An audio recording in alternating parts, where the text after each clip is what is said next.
Channel 26 Bangla.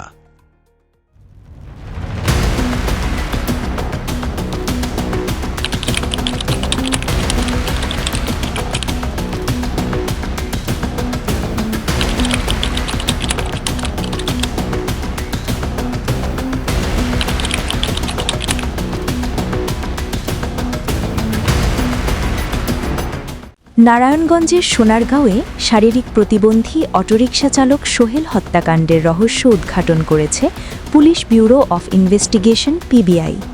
এ ঘটনায় মূল পরিকল্পনাকারী সহ ৫ জনকে গ্রেপ্তার করা হয়েছে। নারায়ণগঞ্জ প্রতিনিধির তথ্যচিত্রে দেখুন বিস্তারিত। গত ১৯ জানুয়ারি দুপুরে অটোরিকশা নিয়ে বের হয়ে নিখোঁজ হন সোহেল।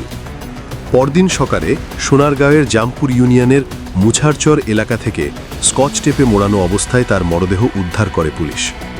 নিহতের ছোট ভাই মহসিন মিয়া এ ঘটনায় সোনারগাঁও থানায় মামলা করেন। মামলাটি পিবিআই-এর হাতে নেয়ার পর তথ্য প্রযুক্তির সহায়তায় তদন্ত চালিয়ে গত ২৩ জানুয়ারি ৫ জনকে গ্রেপ্তার করা হয়। গ্রেপ্তারকৃতদের মধ্যে রয়েছেন সুজন মিয়া ও শফিকুল ইসলাম হীরা। পিবিআই জানায়, টাকার লোভে পরিকল্পিতভাবে সোহেলকে এনার্জি ড্রিঙ্কের সঙ্গে নেশাজাতীয় দ্রব্য খাইয়ে অচেতন করা হয়। পরে নির্জন স্থানে নিয়ে শ্বাসরোধে হত্যা করে অটোরিকশাটি ছিনতাই করা হয়। ছিনতাই করা অটোরিকশাটি রূপগঞ্জের ভুলতা এলাকার একটি গ্যারেজে বিক্রি করা হয়। এ ঘটনায় চোরাই অটো কেনাবেচার সঙ্গে জড়িত আরও ৩ জনকে গ্রেপ্তার করা হয়েছে। গ্রেপ্তারকৃতদের আদালতে পাঠানো হয়েছে বলে জানিয়েছে পিবিআই।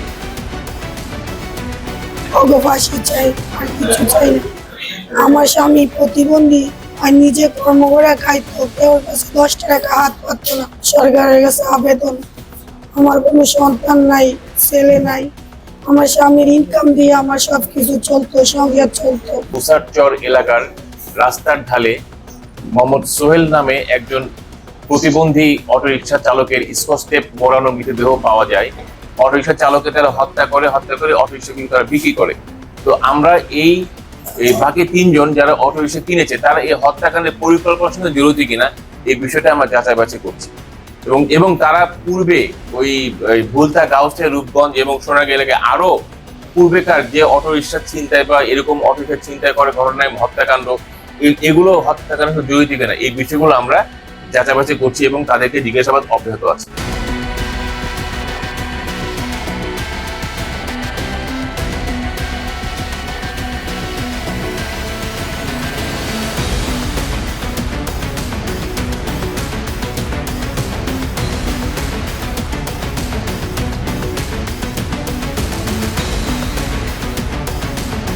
চ্যানেল 26 বাংলা।